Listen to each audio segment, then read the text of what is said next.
Assalamualaikum warahmatullahi wabarakatuh. Di sini saya Rizka Ayu Marianti dan rekan saya Virgin Sabrina El Islami akan menjelaskan tentang manajemen anggaran dalam perencanaan strategik pendidikan.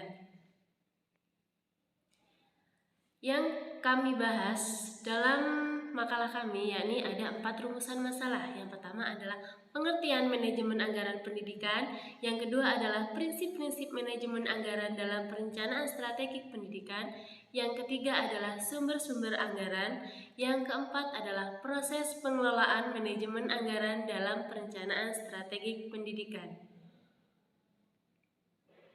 Yang pertama, yakni pengertian manajemen anggaran pendidikan. Manajemen anggaran pendidikan adalah sejumlah aktivitas yang tersusun secara sistematis dan sistemik mulai dari perencanaan, penggunaan keuangan, pengawasan dan evaluasi serta pertanggungjawaban dan pelaporan.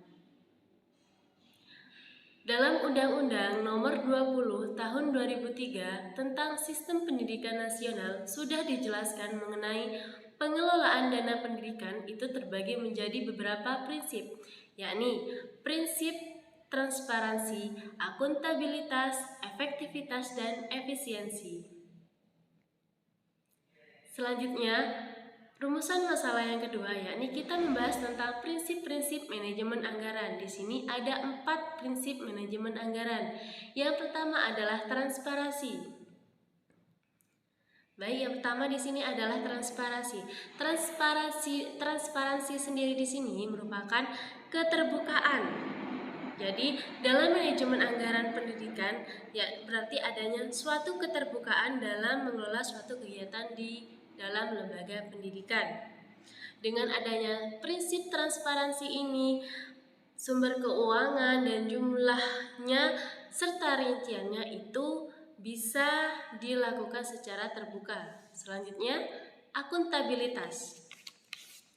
Next, akuntabilitas merupakan pertanggungjawaban, yakni pertanggungjawaban dalam pengelolaan keuangan. Tujuan dari prinsip akuntabilitas di sini dalam manajemen anggaran pendidikan adalah untuk menilai kinerja lembaga pendidikan dan kepuasan masyarakat terhadap pelayanan pendidikan yang diberikan oleh lembaga yang diselenggarakan.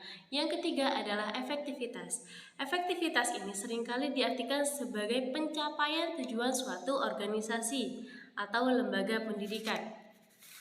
Prinsip efektivitas di sini dalam manajemen anggaran dikatakan memenuhi prinsip efektivitas jika atau kalau kegiatan yang dilakukan dapat mengatur keuangan, membiayai aktivitas dalam rangka mencapai tujuan lembaga yang bersangkutan, dan kualitatif outcome-nya itu sesuai dengan rencana yang telah ditetapkan di awal.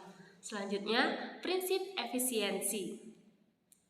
Prinsip efisiensi ini adalah melakukan pekerjaan dengan tepat dan mampu menjalankan tugas dengan cermat dan berdaya guna.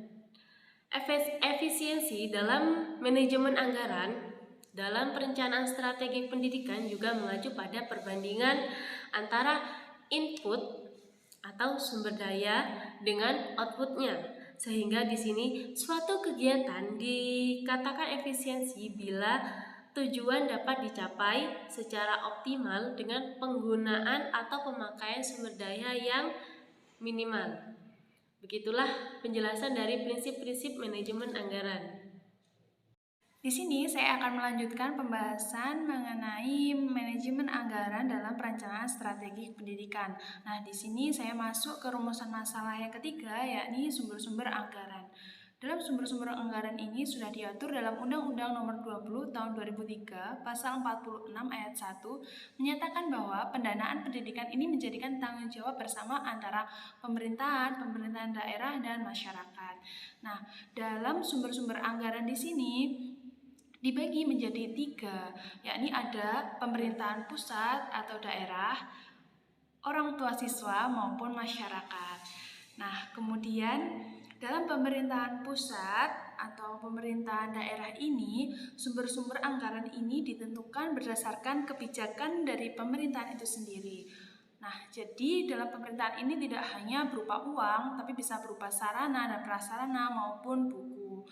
Kemudian dana sumber anggaran dari pemerintahan ini bisa berupa dana BOS maupun DIK, daftar isian kegiatan, yang mana nantinya itu anggaran tersebut dialokasikan untuk beberapa alokasi seperti penerimaan peserta didik baru, perawatan sarana dan prasarana, pengembangan perpustakaan, dan masih banyak lagi. Nah, kemudian yang kedua adalah orang tua peserta didik. Nah, dalam orang tua peserta didik ini tidak terlepas dari kontribusi orang tua sendiri ya. Jadi dalam pendanaan pendidikan sekolah itu pasti orang tua juga ikut terjun untuk menyejahterakan pendidikan anak-anaknya. Nah, gimana sih kontribusi orang tua dalam sumber anggaran ini, yaitu dengan membayar biaya pendidikan yang telah ditentukan secara resmi atau biasa yang kita sebut dengan SPP.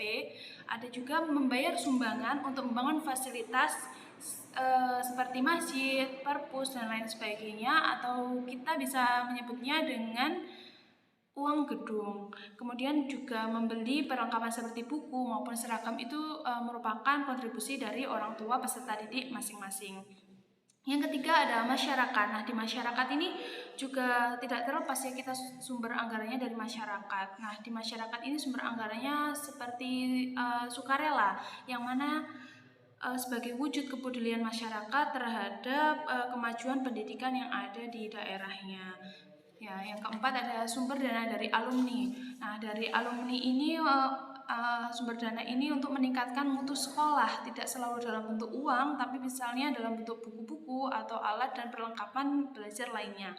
Nah, untuk para alumni ini menyumbangkan anggarannya itu sebagai wujud rasa terima kasih kepada lembaga karena telah memberikan ilmunya dan pembekalan terhadap dunia pendidikan. Nah, dalam sumber anggaran dari alumni ini tidak langsung diberikan, tapi biasanya kita kan ada seperti reuni alumni. Nah, yang diadakan setiap tahun. Nah, biasanya terkumpulnya bisa pada saat itu. Kemudian ada peserta kegiatan. Nah, dalam peserta kegiatan ini seperti apa?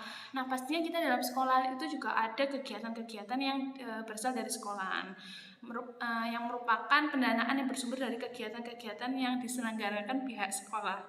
Nah, kemudian sumber anggaran peserta didik ini bisa seperti pelatihan komputer, kursus bahasa Arab, dan lain-lainnya. Ini juga pastinya antara sekolah dan kursusan itu bisa berkontribusi atau bisa saling kerjasama dalam menghasilkan sumber-sumber anggaran.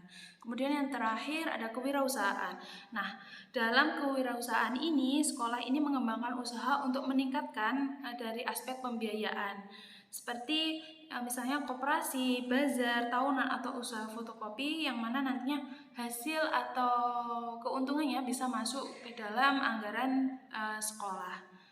Selanjutnya ada proses pengelolaan manajemen anggaran. Nah, dalam proses pengelolaan ini ada 3, yakni ada perencanaan, pelaksanaan, pengawasan atau evaluasi.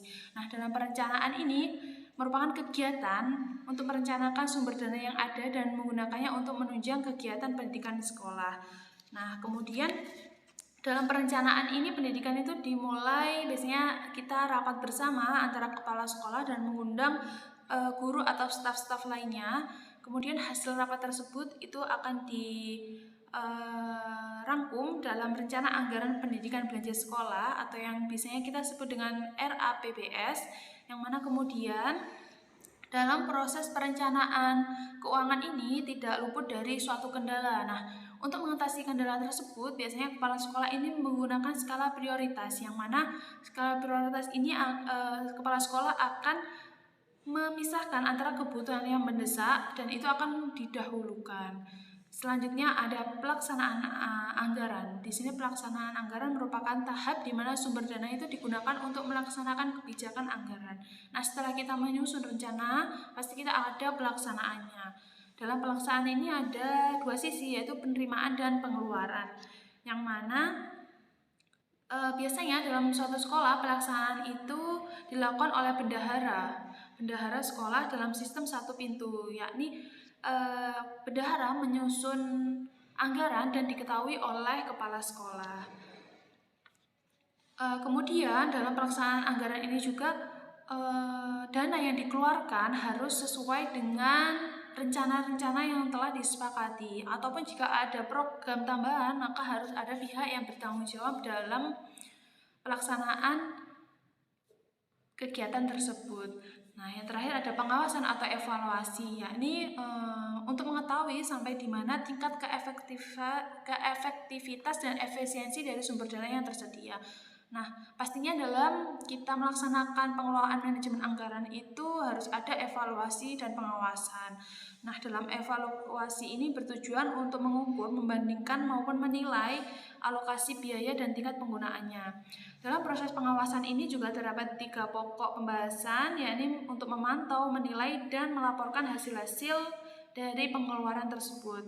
Dalam pengawasan anggaran pendidikan ini dilaksanakan oleh kepala sekolah selaku manajer sekolah yang kemudian bertujuan untuk mengetahui sampai di mana pelaksanaan atau rencana yang sudah dijalankan maupun koordinasi mengenai kegiatan sekolah dan untuk mencegah pemborosan maupun penyelewengan dana yang ada di sekolah tersebut.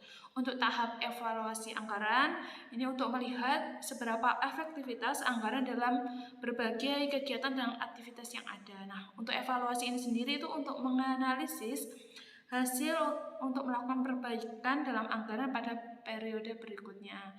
Nah, alhamdulillah kita sudah membahas materi mengenai manajemen anggaran dalam perencanaan strategi pendidikan.